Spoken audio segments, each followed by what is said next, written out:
Do you want to know how you can contact customer support in ELSA Speak? If yes, then this video is for you. Hello and welcome to AI Basics. It's your host back again with yet another interesting tutorial video. In this video, I'm going to teach you how you can contact customer service in ELSA Speak.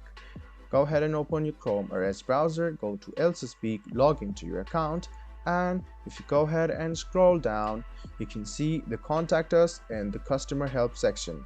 Go ahead and tap contact us and it will lead you to this separate page where you can contact them via email. Their hotline number and their address is also written there.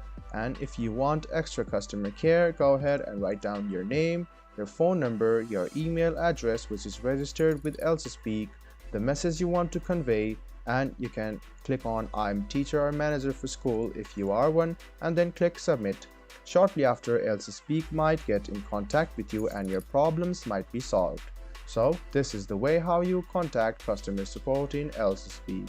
I hope this video was helpful for you. If you still have any kind of confusion, please do mention us on the comment section down below.